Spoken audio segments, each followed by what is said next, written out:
desarrollada en el programa para el segundo día del primer Congreso Internacional Universitario de Seguros y Reaseguros por los 10 años de la vigencia de la ley del contrato de seguro, abre ponencias físicas el profesor Alonso Núñez del Prado. Alonso es abogado especialista en Derecho de Seguros, Arbitraje y Derecho Constitucional. Es titulado en Lingüística y Literatura, Filosofía y con maestrías en Derecho de la Integración y en Derecho Constitucional. Asimismo, cuenta con un MBA en el College of Insurance de Nueva York y seleccionó y contribuyó a la redacción de la Ley de Contrato de Seguro en Perú, y asimismo es fundador y expresidente de la Asociación Internacional de Derecho de Seguros, sección peruana, AIDA Perú. Asimismo es miembro del Consejo de la Presidencia de AIDA Mundial y es socio líder de Dali, Otero, Flores y Núñez del Prado Abogados. Estimado Alonso, quedamos atentos al desarrollo de tu ponencia. Muchas gracias, Carlos. Muchas gracias por la invitación. Bueno, vamos de frente al tema. En realidad, el tema originalmente planteado era criterios de interpretación, pero lo he ampliado y vamos a referirnos a principios jurídicos de seguros y a criterios de interpretación.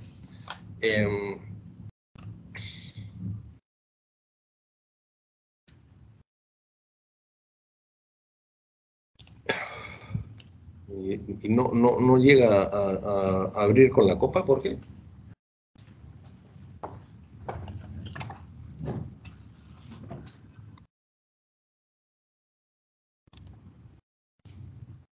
Mira, se va moviendo.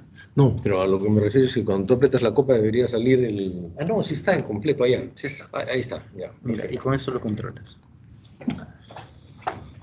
Ok, lo primero que tengo que decir es que todo lo que planteo o voy a plantear en esta pequeña conferencia está en realidad contenido en el contrato de seguros, perdón, en la ley de contrato de seguros, y la idea es más bien desarrollar los conceptos que ya están en la ley.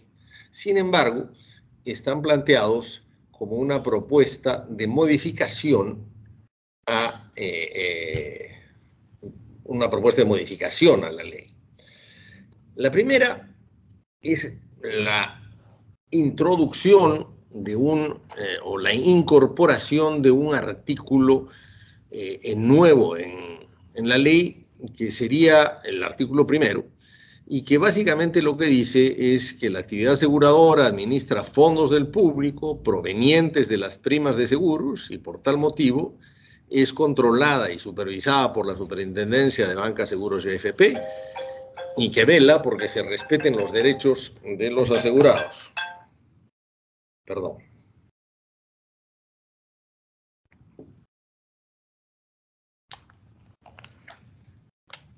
Respeten los derechos de los asegurados de acuerdo con lo establecido en la Constitución y leyes especiales, sin perjuicio de las potestades de Indecopi y su salud, en todos los aspectos relacionados con esta industria, incluido el contrato de seguros o póliza.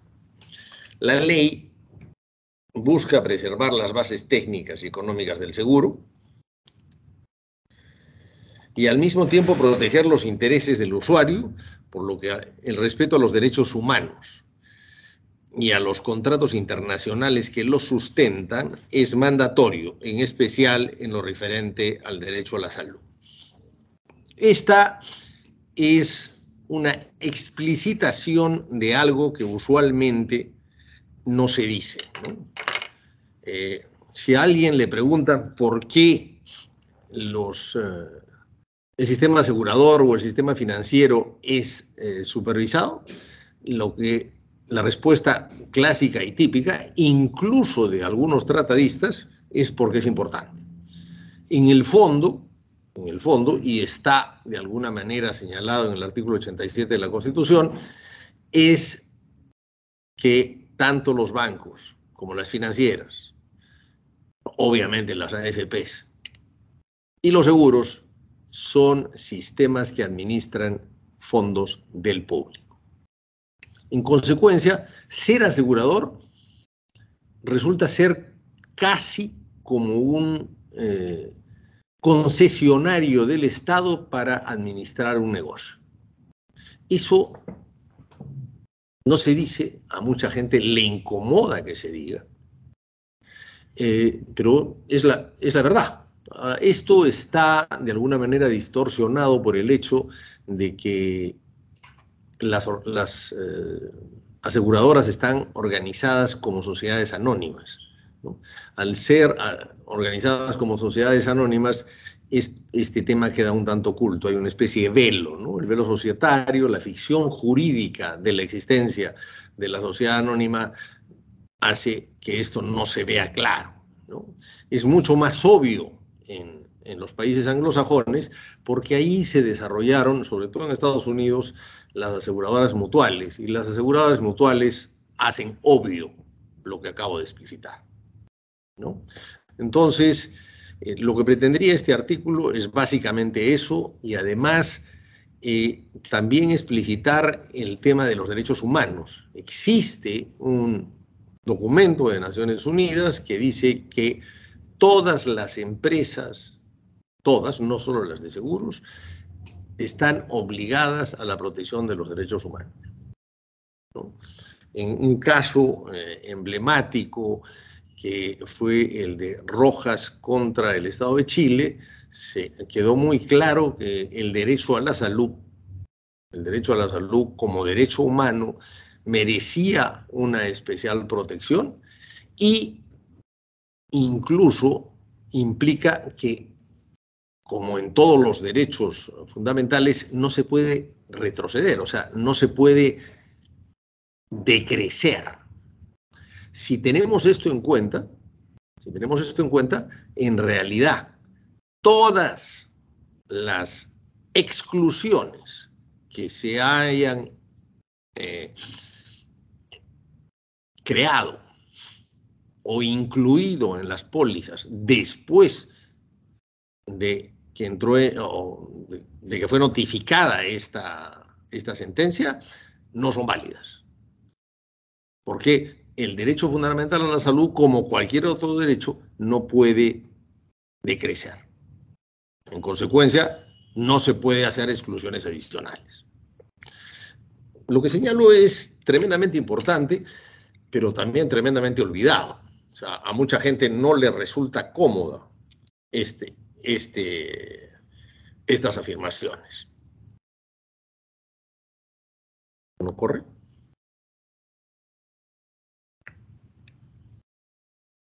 ¿Algo pasó? Supuestamente corre con esto o con esto. Con esto. Tenía que hacer un clic sobre. Ahí está. Hay que hacer un clic.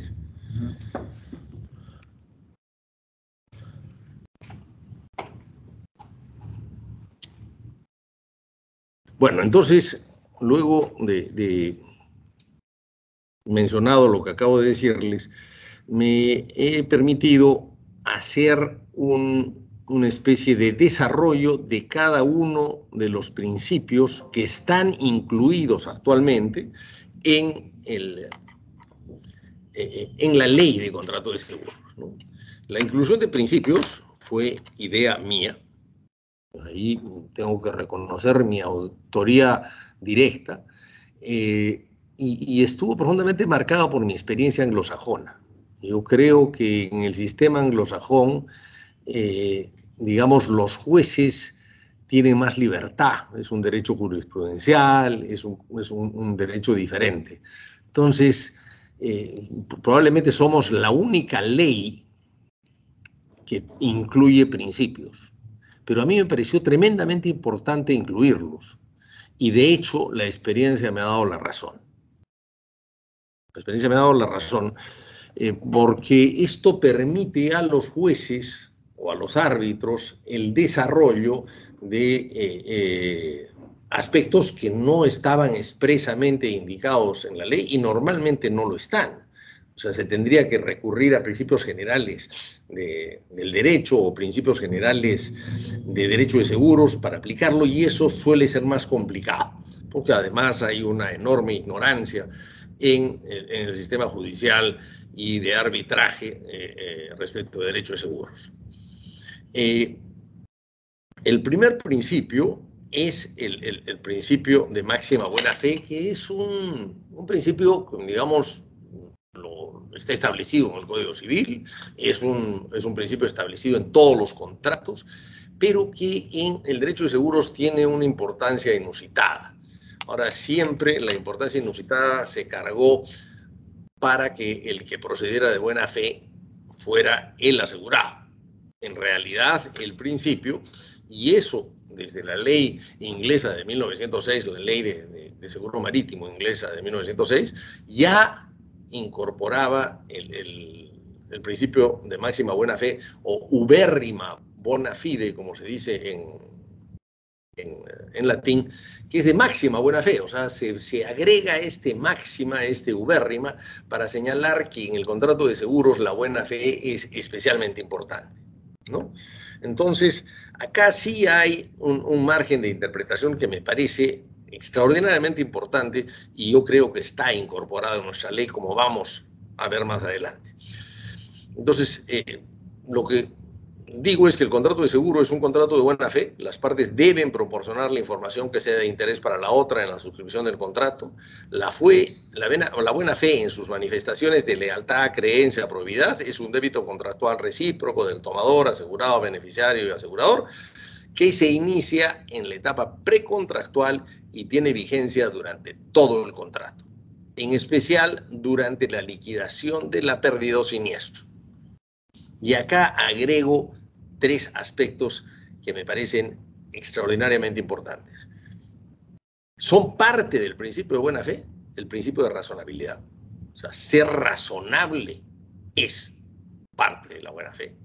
La doctrina de las expectativas razonables del asegurado, que de alguna manera es parte del principio de racionalidad, y el principio de transparencia, que ha sido el principio más desarrollado por las legislaciones europeas y por toda la doctrina de los últimos tiempos. Si ustedes revisan todas las publicaciones del mundo anglosajón y del mundo europeo, hay un enorme desarrollo del principio de transparencia. En realidad, el principio de transparencia es parte, a mi entender, del principio de buena fe. El segundo, en realidad, es el recordar que el contrato de seguros se realiza por adhesión. Esto es más una respuesta a la realidad que otra cosa. Lo que vimos cuando esta pequeña comisión que de alguna manera yo formé y revisamos la redacción del contrato, lo que vimos es de que con mucha frecuencia se pretendía eliminar el principio de adhesión por el solo hecho de que hubiera intervenido un broker. Si había intervenido un broker, ya el contrato dejaba de ser de adhesión. Yo he visto reiterados laudos arbitrales usando ese argumento. Ya usaste un broker que es un profesional en el asunto, en consecuencia ya no es un contrato para eso. Pero eso es absolutamente falso. Sabemos todos que la intervención del broker logra modificaciones realmente pequeñas en los contratos, que lo que prevalece enormemente es la redacción o la prerredacción hecha por el asegurador. Entonces, la idea del contrato de recordar que es un contrato por adhesión es que efectivamente, en general, los contratos de seguro se realizan por adhesión, salvo que se demuestre lo contrario. ¿Cuándo se demuestra lo contrario?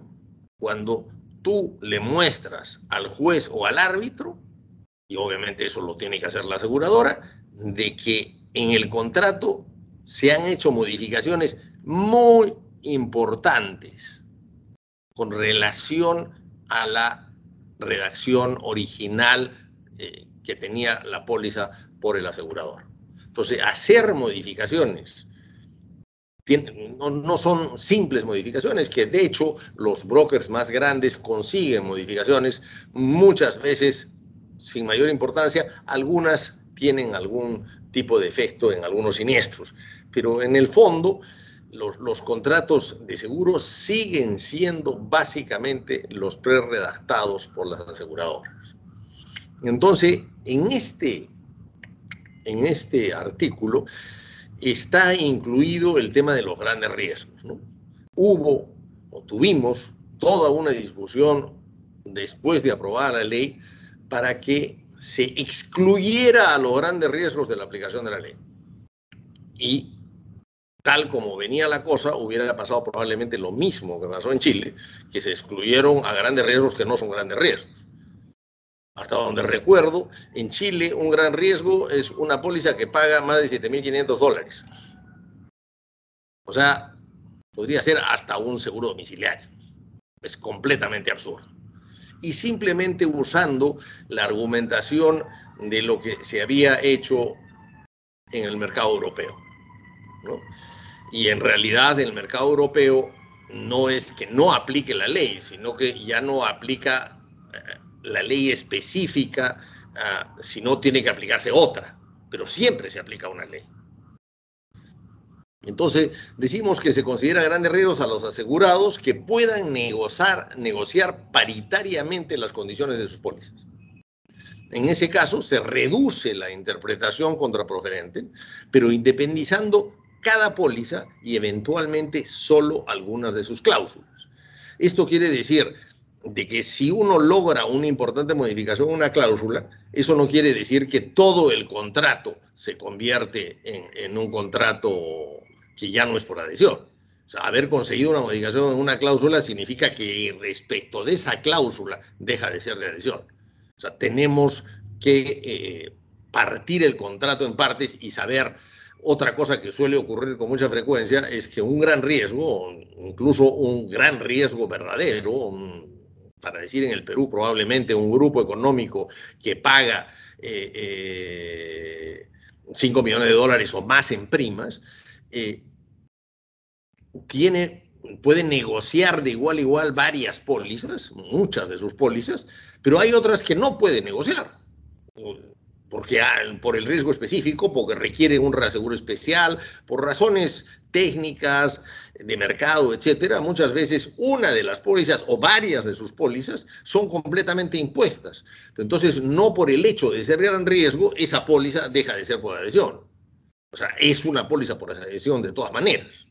Entonces, ahí hay ingredientes que, digamos, he desarrollado en esta propuesta para que el asunto quede muy claro. El principio de mutualidad. El principio de mutualidad, que es un principio extraordinariamente obvio, pero que tenía olvidado en la industria aseguradora peruana, tanto que, por ejemplo, se hacían incrementos de prima en seguros médicos de manera individual, como que uno escogiera enfermarse. O sea, cabe hacer incrementos de prima en un seguro de autos por una persona que tiene un sinnúmero de accidentes y en los cuales evidentemente es responsable, ¿no? Pero en un seguro médico hacer incrementos individuales, cosa que se venía haciendo en el mercado, no tenía ni pies ni cabeza. Porque lo que se estaba haciendo de esa manera es simplemente excluir a los enfermos para quedarse con los sanos. ¿Y quién asumía los enfermos? Pues obviamente el sistema público, ¿no? Y eso no resiste ningún análisis, ¿no es cierto? O sea, lo lógico es que los incrementos se hagan solo por producto o por clase. Es decir, el producto X, por decir el seguro médico preferencial de RIMAC, se incrementa en X porcentaje. O la clase es decir, los de cierta edad, los hombres, las mujeres, hay diferentes clases, es un término estadístico muy usual, que requieren por su comportamiento siniestral un incremento. Entonces ahí hay un importante. Yo creo que este principio de mutualidad fue el que permitió que tanto Indecopi como el Poder Judicial y incluso algún arbitraje declararan la ilegalidad del incremento individual en seguros médicos, ¿no? En el caso nuestro fuimos más lejos porque incorporamos a las EPS, o sea, no solamente el sistema asegurador, sino el sistema de EPS que para el público es parte del sistema de seguros. Además, en la realidad, las grandes EPS son propiedad de las aseguradoras.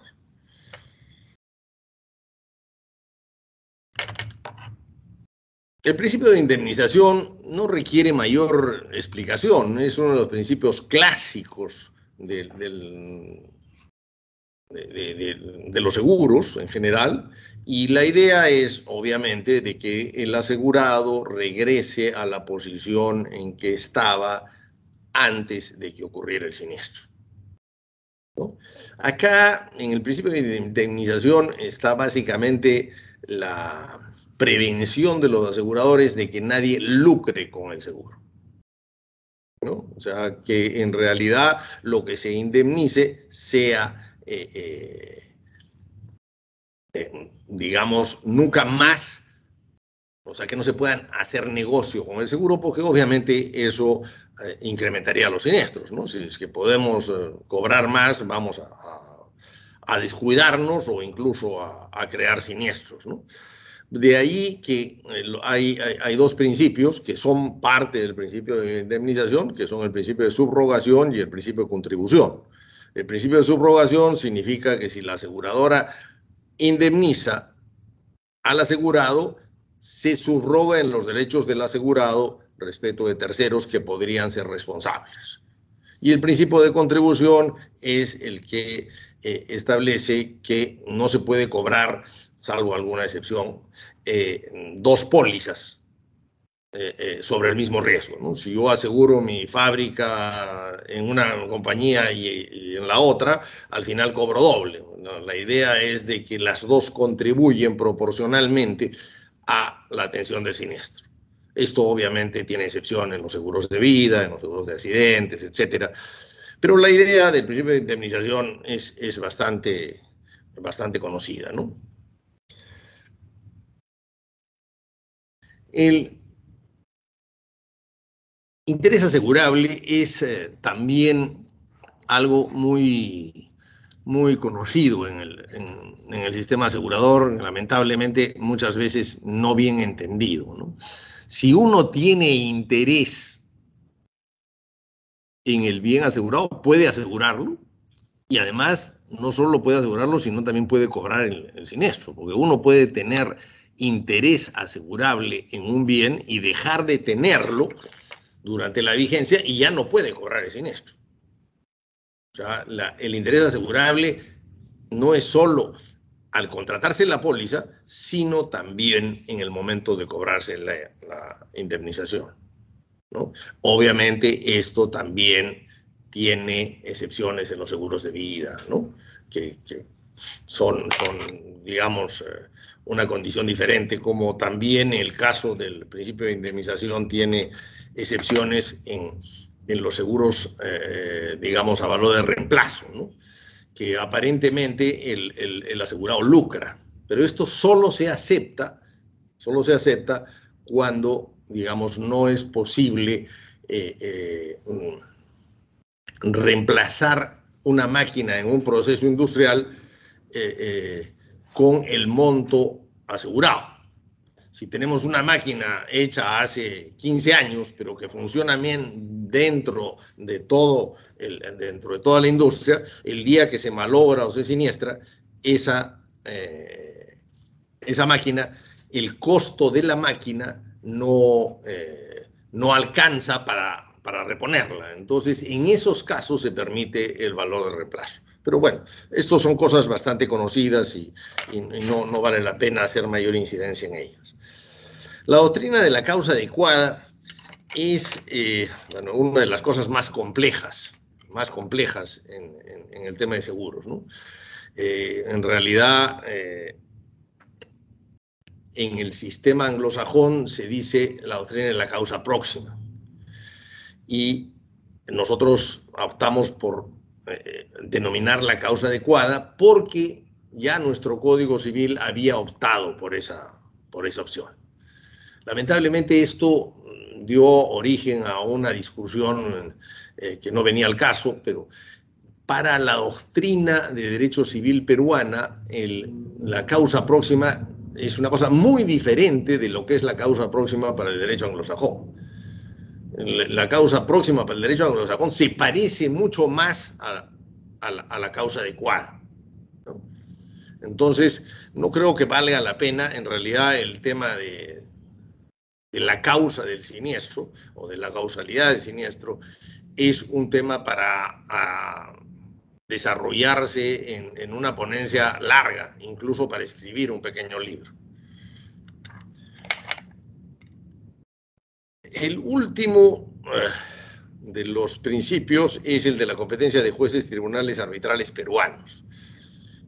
Aquí tuvimos la oposición de la superintendencia, que lamentablemente pues, muchas veces no anda bien informada, y en su momento yo pude comprobar de que el 99% de los contratos de reaseguros peruanos ya incorporan la obligación de someterse a las leyes peruanas, porque las aseguradoras, las compañías aseguradoras peruanas, exigen normalmente de que el contrato esté sometido a la legislación peruana. Hay excepciones, que obviamente quedarían curados si se incorporara esta regla, que estaba incorporada en la ley originalmente, pero que la sacó por influencia de la superintendencia del Congreso en el proceso de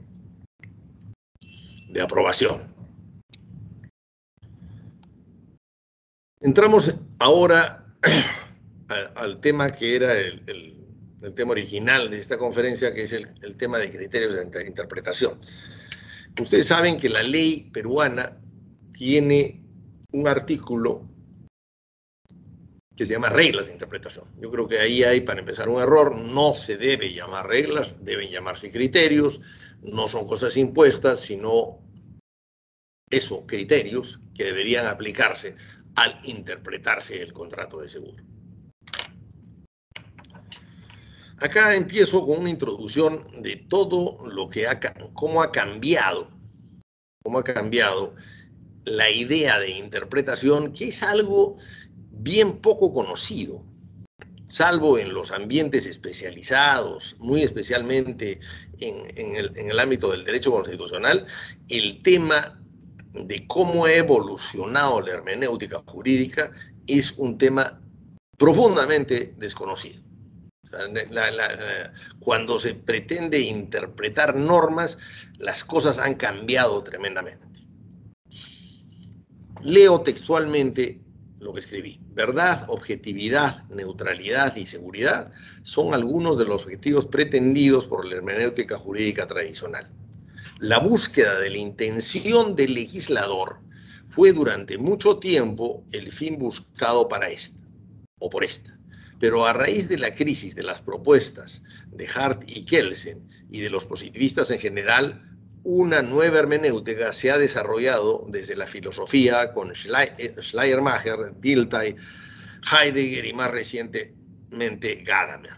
Desde esta nueva hermenéutica, ya en el plano jurídico, Emilio Betti incorpora aspectos considerados no científicos por la posición tradicional, como son la subjetividad del creador y del intérprete de la norma jurídica, el contexto histórico, político, económico y social, y la consideración de argumentos racionales y no deductivos. La interpretación de la ley bajo la nueva hermenéutica debe entenderse como un proceso en forma de espiral en que el sujeto y el objeto de la interpretación se aproximan dentro de un horizonte en el que se integran un cúmulo de factores jurídicos, tanto formales como materiales.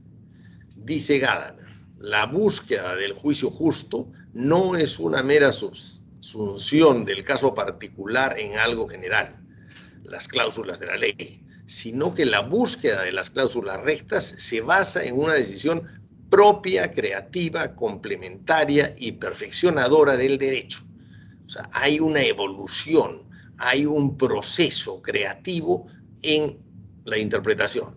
Resaltamos así que la hermenéutica contemporánea considera al intérprete desde su propia subjetividad y el entorno que lo rodea, político, económico, social, como un creador y perfeccionador del derecho y no solo como un intérprete. Eso ha cambiado radicalmente las cosas. Antes, lo que dice la ley estaba escrito en piedra. Hoy día, sobre todo esto se ha desarrollado a partir de la existencia de los tribunales constitucionales, que obviamente van ayornando la Constitución en sus interpretaciones y la van ampliando en muchos aspectos. Eso es algo que la mayor parte de gente no entiende y cree de que lo que dice con la Constitución es textualmente lo que tiene que respetar, que no hay todo lo que les acabo de explicar.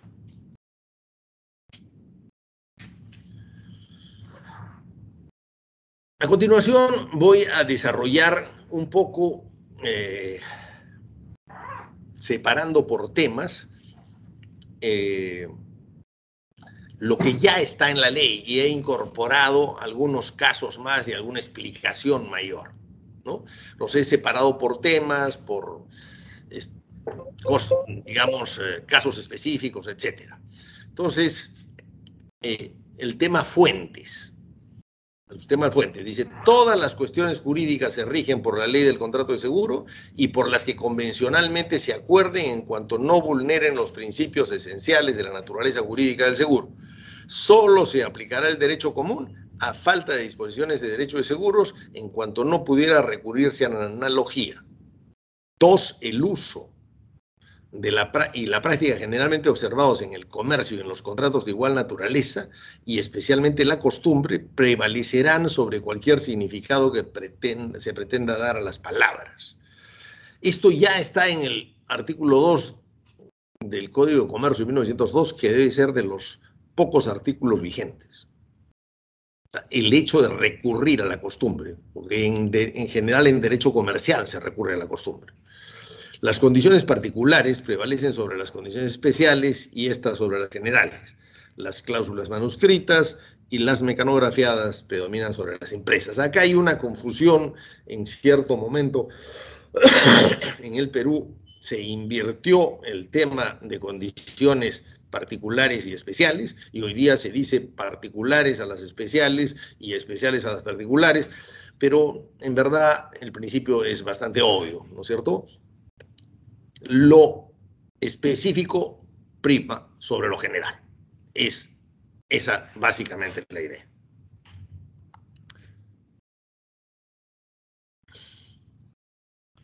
El siguiente aspecto es el de antecedentes. Acá decimos los hechos de los contratantes anteriores, coetáneos en el tiempo y siguientes al contrato que tengan relación con lo que se discute, serán la mejor explicación de la intención de las partes al tiempo de celebrar el contrato. Bueno, es bastante obvio. El tercer tema son las palabras o cláusulas ambiguas u oscuras. Y acá primero está el principio de primacía de la voluntad. Habiendo ambigüedad en las palabras, debe buscarse más bien la intención común de las partes que el sentido literal de los términos. Y 6, las cláusulas equívocas o ambiguas deben interpretarse por medio de los términos que sean claros y precisos, empleados en otra parte del mismo contrato, cuidando de todas partes el significado que les corresponde por el contexto general, sin perjuicio de lo dispuesto en el apartado 7 de este artículo. Bueno, acá es la interpretación sistemática, que en general hay que buscar que, digamos, la interpretación haga concordar la norma en su conjunto, no sea exclusivamente, digamos, ese artículo específico, si ese artículo específico está reñido con otras partes. Los principios de equidad y conservación del contrato. El 7 dice que las cláusulas susceptibles de dos sentidos, en uno de los cuales resulta la validez y el otro la nulidad del contrato, deben entenderse por su validez. Esta es una opción muy importante que desarrolló el derecho continental europeo en contra del derecho inglés, que muchas veces permitía la anulación del contrato, ¿no? Acá lo primero es tratar de sostener el contrato. Y el principio de la interpretación contra stipulatorem o contra proferentem, que es muy conocida por todos ustedes, cuando una cláusula es ambigua o oscura, debe interpretarse a favor del asegurado. En verdad es a favor de quien no ha redactado el contrato, en este caso, el asegurado. Derechos y obligaciones del tomador y o asegurado. En la interpretación literal, la extensión del riesgo y de la cobertura, así como los derechos de los beneficiarios convenidos en el contrato, deben interpretarse literalmente. Las restricciones a la libre actividad del asegurado deben formularse de forma expresa e interpretarse literalmente. O sea, interpretación restrictiva. Las cláusulas que imponen la caducidad de derechos del tomador, asegurado o beneficiario deben ser de interpretación restrictiva en su alcance y en los hechos tiendan a acreditar su procedencia, y su redacción debe ser clara y precisa. Bueno, las limitaciones, condiciones, restricciones al comportamiento del asegurado en general se interpretan restrictivamente. El principio de razonabilidad. Esto en realidad ya está en la ley, pero a mucha gente se le pasa desapercibido. Los condicionados de las pólizas, yo he mejorado la redacción para que quede claro. Las condicionados de las pólizas, condiciones generales y especiales, y en especial las cargas impuestas convencionalmente al tomador, asegurado o beneficiario, deben ser razonables. Eso quiere decir que los excesos no son aceptables. La eventual aprobación administrativa por la Superintendencia de Banca y Seguros y AFP no implica reconocimiento de la razonabilidad. El hecho de que lo haya aprobado, eso no es una novedad en la legislación peruana, eso es algo ya establecido en general. En Europa, en todas las legislaciones se incluye esa interpretación, sobre todo respecto a cláusulas abusivas, ¿no? O sea, el hecho de que la haya aprobado la supervisora no implica que no sea abusiva. Es algo que a mucha gente no le gusta, pero que ya es bastante generalizado. El principio de efectividad. Para determinarse la observancia de los medios y medidas de prevención, debe tenerse en cuenta más el cumplimiento sustancial de los mismos y su eficacia efectiva que su cumplimiento literal, además de su relación con el siniestro, si fuera el caso.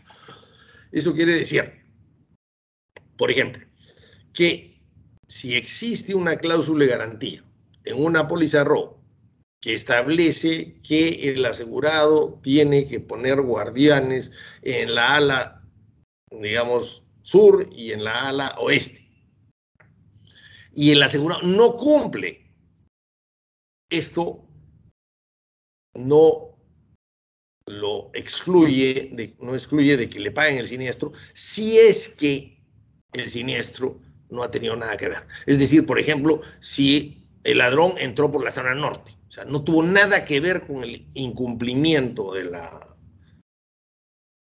cláusula de garantía.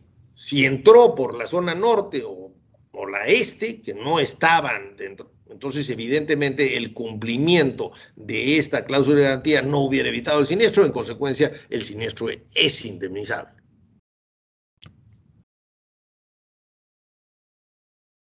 Nulidad de los pactos contra la ley. Las cláusulas contrarias a disposiciones inmodificables de esta ley son nulas y serán reemplazadas de pleno derecho por dichas disposiciones legales.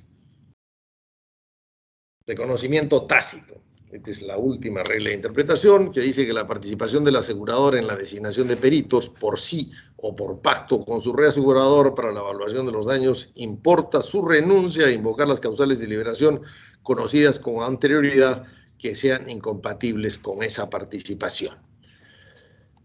A continuación termino haciendo una invocación a los aseguradores.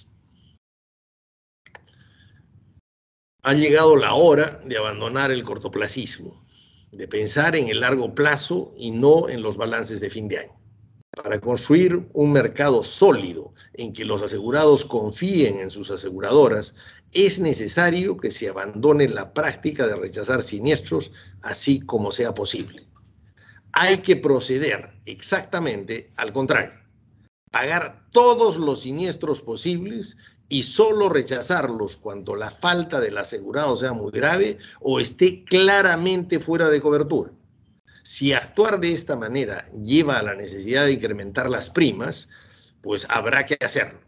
Estoy seguro que los asegurados preferirán pagar primas mayores siempre que se cubran sus pérdidas.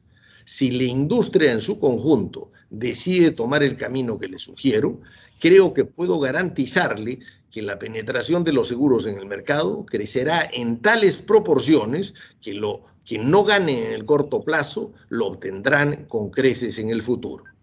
Las personas contratan seguros para que les cubran las pérdidas, no para que se las nieguen o sea muy difícil cobrarlas. Muchas gracias.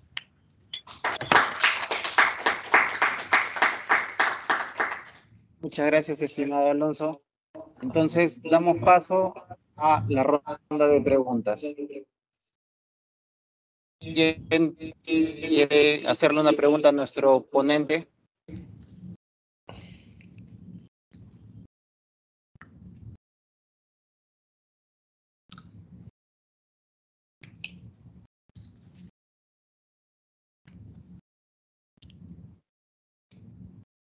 Tenemos una pregunta en físico. Adelante. Adelante. Alonso, todas felicitaciones por su posición. Gracias. Quisiera que me explique este cambio de término con respecto a principios y reglas, para decir que es preferible que en vez de reglas se llamen criterios. Se entendía que los principios que eran algo sólido, básico, fundamental del desarrollo del sistema, sean aplicados mediante lo que serían las reglas. Lo mencionas como criterios. A ver, una cosa... Okay. Una cosa son los principios. Los principios son muy claros. Lo que dice actualmente el artículo de la ley dice, hay un artículo expreso, me parece que es el 4, que dice reglas de interpretación. Yo creo que en vez de decir reglas, debería decir criterios de interpretación. Reglas suena a una imposición, a algo que no admite margen.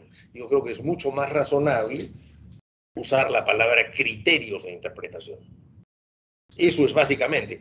Esto no cambia en absoluto el tema de principios. O sea, los principios son los principios muy claros y la interpretación es del texto del contrato, ¿no?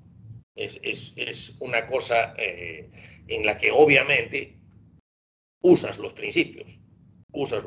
Al interpretar, usas los principios. Esa es básicamente la idea. Muy bien. ¿Tenemos otra pregunta en físico?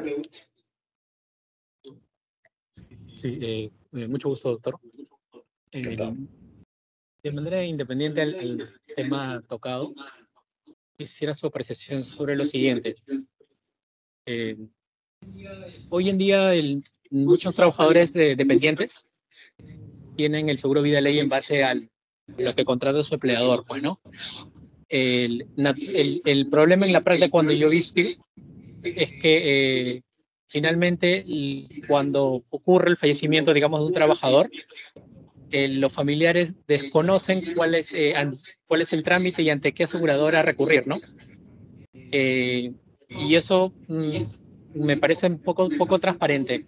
Porque, digamos, yo que trabajo en una entidad, yo no sé mi empleador con qué asegurador ha contratado, en principio, ¿no? Y creo que la gran mayoría de los que yo he averiguado no saben, ¿no? Saben que tienen un seguro vía ley, han firmado una declaración jurada, pero no saben el empleador con qué asegurador ha contratado. Y menos aún sus familiares van a poder acceder a eso, ¿no? Entonces, eso a la luz de los principios jurídicos que de seguro qué tan válido, qué tan correcto sería ese proceder, ¿no?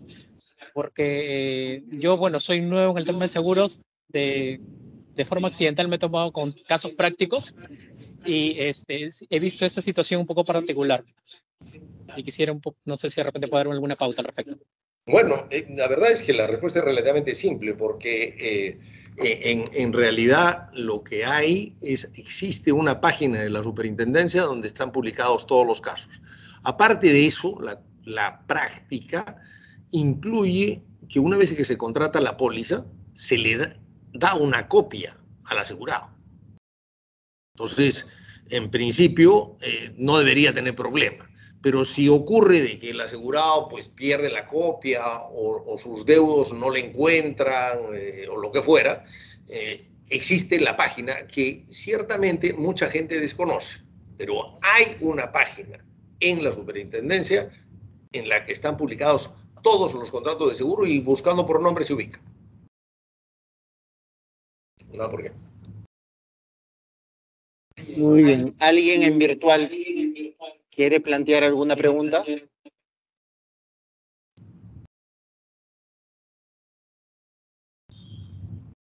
Pues parece que... otra pregunta. Disculpa. Ya alguna vez hemos conversado con Alonso respecto, lo referido al arbitraje, las limitaciones que establece la ley para acceder al arbitraje, si no es más allá de las 20 unidades impositivas que establece la norma, ¿no? Lo considero particularmente excesivo.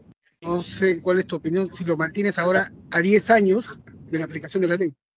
Bueno, el problema cuando hicimos la ley era de que las aseguradoras habían incluido una cláusula arbitral en todas las pólizas. No solo en todas las pólizas, digamos, de cierto volumen, sino incluso en los seguros médicos, en los seguros de autos, todo tenía cláusula arbitral. Y con un ingrediente adicional, el arbitraje tenía que hacerse en Lima. O sea, los provincianos estaban fritos. Aparte de eso, se había creado en el mundo del arbitraje una especie de club en el cual se nombraban unos a otros y ya existía una especie de regla no escrita, ni dicha, ni mencionada, por el cual si tú fallabas en contra, nunca más te nombraban. Entonces optamos por lo sano, prohibimos la cláusula arbitral. Y la ley prohíbe la cláusula arbitral, pero permite el arbitraje. O sea, si las partes se ponen de acuerdo, se puede realizar arbitraje. Lo que pasó es que las aseguradoras, una vez que salió la ley, contra lo que venían haciendo antes, ya no aceptan arbitrajes, salvo en casos muy grandes en que hay reaseguradores involucrados, etcétera, ¿no? Pero la regla general es que ninguna aseguradora te acepta arbitraje en el común de los casos. ¿Cuál es la causa? Yo tengo mis propias teorías, pero no creo que deba comentarlas porque no tengo prueba de ellas.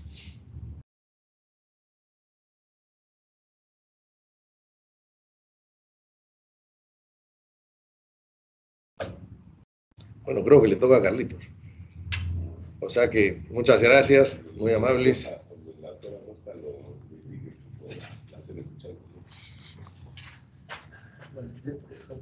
Es tan chiquito que no hay donde poner agua. Estimado Alonso. Encantado. Estamos bajando el micro. Te agradecemos por tu brillante participación y por el apoyo al Congreso. Igualmente queremos entregarte este certificado de ponencia. Muchas gracias. Pues tus libros están disponibles para todos. Uno de los pocos libros en materia de seguros. Esperemos que a propósito de estos coloquios más libros se puedan generar y se puedan dar también más conversatorios de Perú al extranjero y viceversa. Pues un aplauso para nuestro ponente magistral. Gracias. Un placer. Cuidado al bajar.